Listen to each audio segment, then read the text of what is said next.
Ujilah aku dan kenalah pikiran-pikiranku.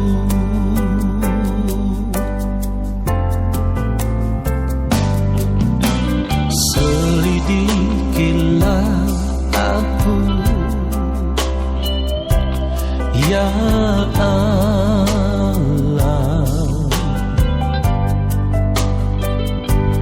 dan kenalah hatiku. Ujilah aku dan kenalah pikiran-pikiranku.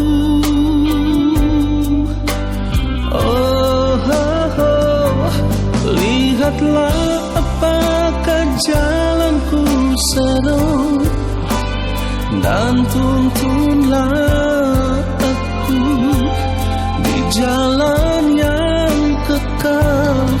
Lihatlah apakah jalanku seru, dan tuntunlah aku di jalan yang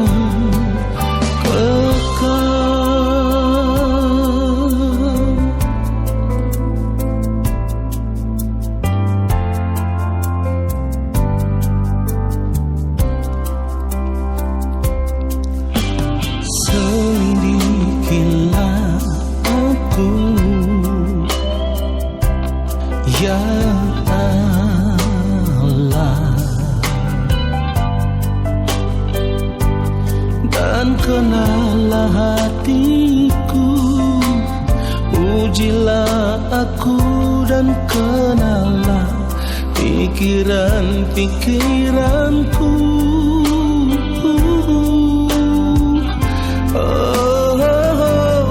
Lihatlah apakah jalanku seru, dan tuntunlah aku di jalan yang kekal. Lihatlah apakah jalanku seru, dan tuntunlah aku di jalan yang kekal.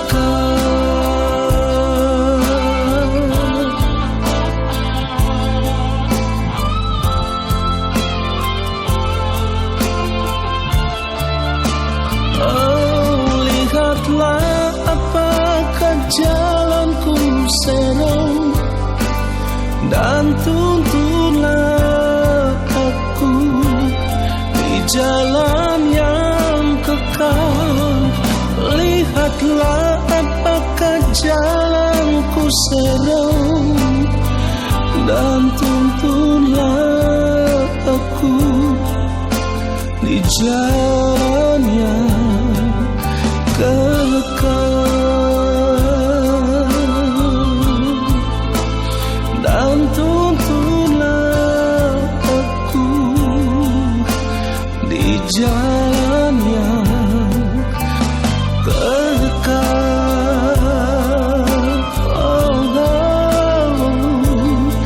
Dan tuntunlah aku di jalan yang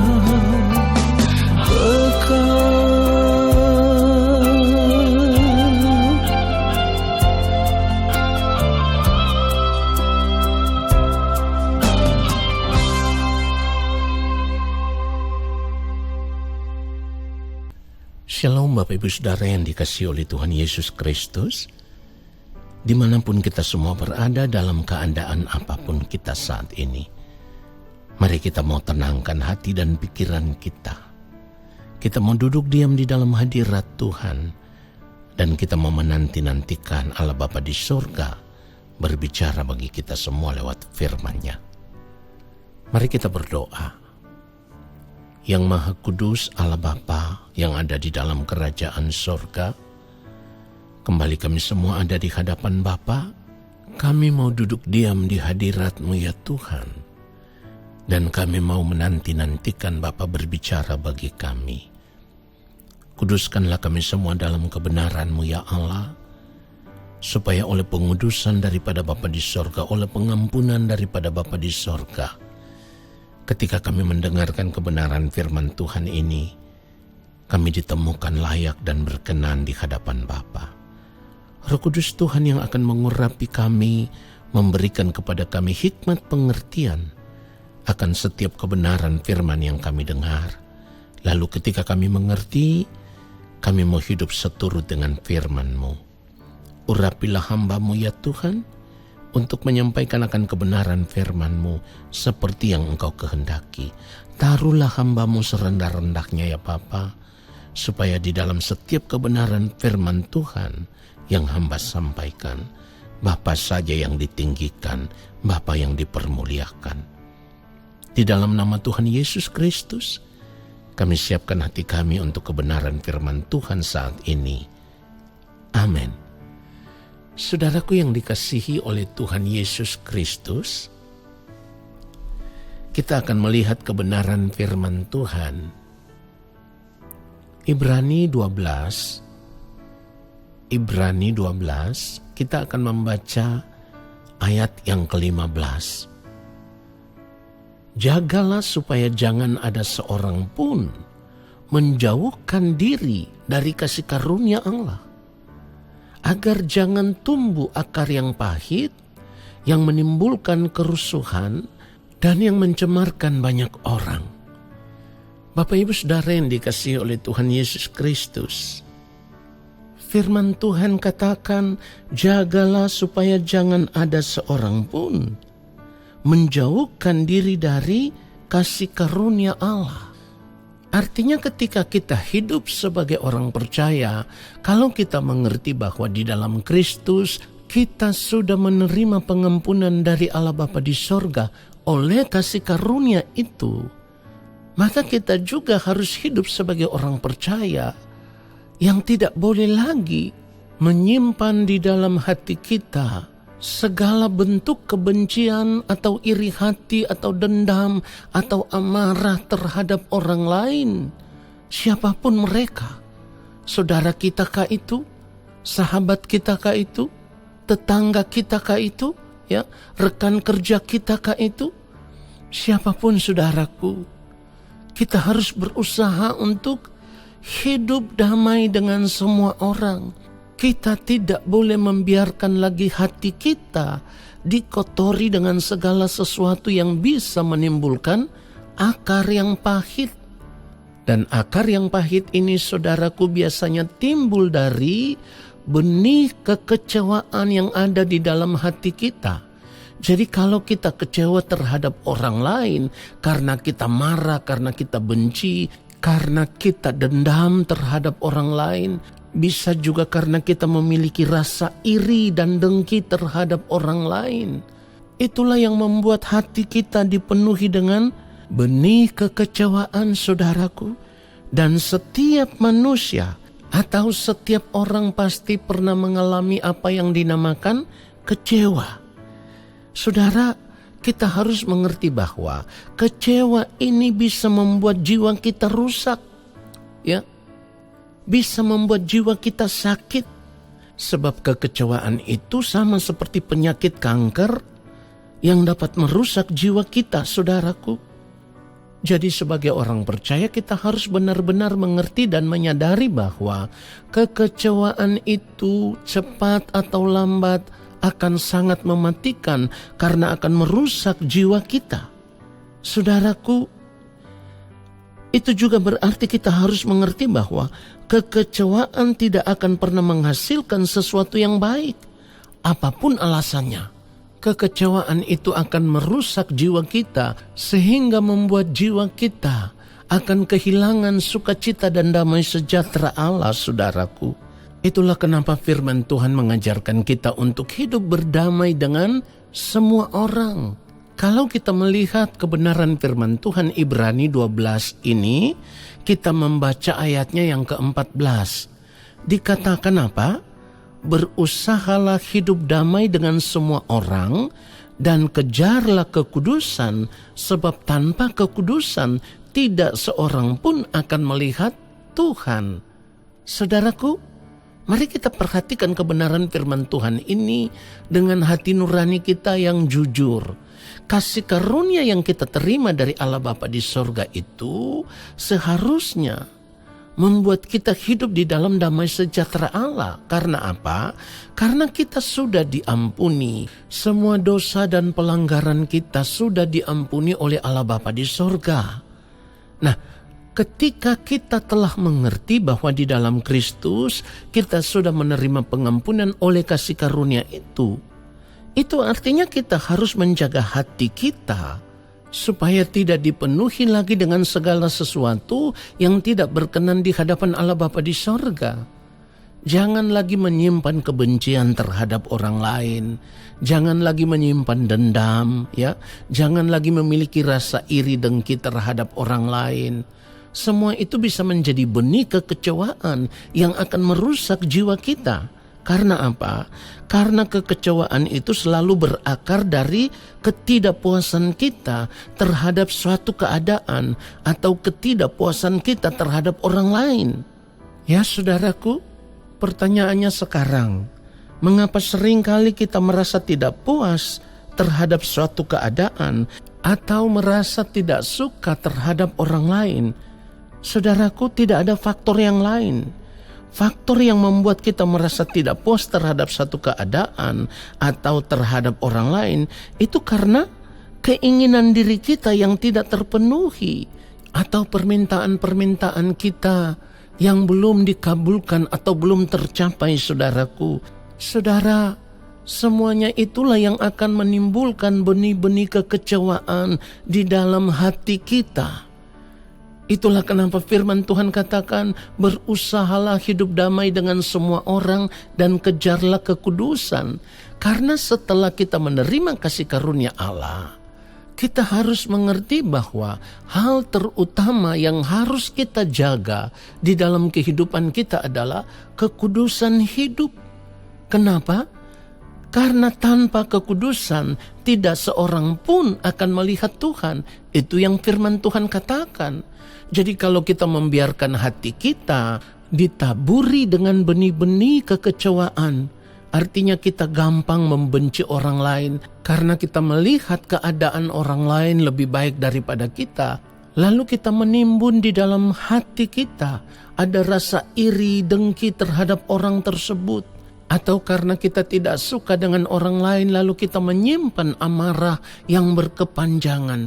Kita dendam terhadap orang itu, ya.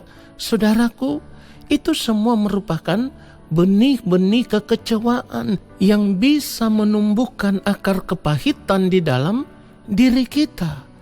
Dan jika di dalam hati kita sudah tumbuh akar yang pahit, saudaraku, maka pada akhirnya kita akan susah untuk mengampuni orang lain. Kita akan susah memaafkan orang lain. Sehingga pada akhirnya hati kita yang harus tetap terjaga ada di dalam kekudusan Allah. Ini menjadi rusak, saudaraku. Ini menjadi rusak. Nah, saya katakan tadi bahwa semua orang pasti mengalami kekecewaan, tetapi itu tidak boleh kita biarkan terus terjadi di dalam kehidupan kita. Kita harus menyadari bahwa di dalam Kristus kita sudah menerima kasih karunia Allah, yang artinya oleh kasih karunia itu kita akan dikembalikan untuk ada bersama-sama dengan Allah Bapa di sorga di dalam kerajaannya. Itulah sebabnya firman Tuhan katakan tadi, Ibrani 12 ini ayat yang ke-15, jagalah supaya jangan ada seorang pun menjauhkan diri dari kasih karunia Allah. Artinya kita harus tetap jaga hati kita tetap ada dalam kesucian, kekudusan dan kebenaran. Supaya apa? Supaya tidak gampang timbul akar pahit, tidak gampang timbul kepahitan di dalam diri kita. Kepahitan inilah yang akan membuat kita kecewa semakin mendalam. Dan itu sama seperti penyakit kanker yang akan merusak jiwa kita, saudaraku. Jadi kalau kita membiarkan hati kita dipenuhi dengan berbagai macam rasa kecewa terhadap suatu keadaan atau terhadap orang lain, maka jiwa kita menjadi rusak. Kalau jiwa kita menjadi rusak, itu artinya kita sudah tidak bisa diselamatkan di dalam Kristus. Kita menyia-nyiakan keselamatan, kita menyia-nyiakan kasih karunia yang kita terima di dalam Kristus Yesus. Jadi satu hal yang harus kita pahami, dan ini bisa membuat kita menjadi orang yang tidak gampang kecewa dengan satu keadaan atau dengan orang lain. Kita harus mengerti bahwa dunia ini semakin hari semakin rusak. Dan kita juga harus menerima kenyataan bahwa tidak ada seorang pun di dunia ini yang sempurna. Jadi kita tidak bisa mengharapkan orang lain menjadi seperti yang kita inginkan. Ingat, setiap pribadi memiliki kehendak bebas untuk menentukan kehidupannya. Tetapi bagi orang yang sudah menerima kasih karunia Allah, kita harus tetap menjaga hati kita supaya ada dalam kekudusan Allah. Saudaraku, dosa telah membuat manusia kehilangan kemuliaan Allah.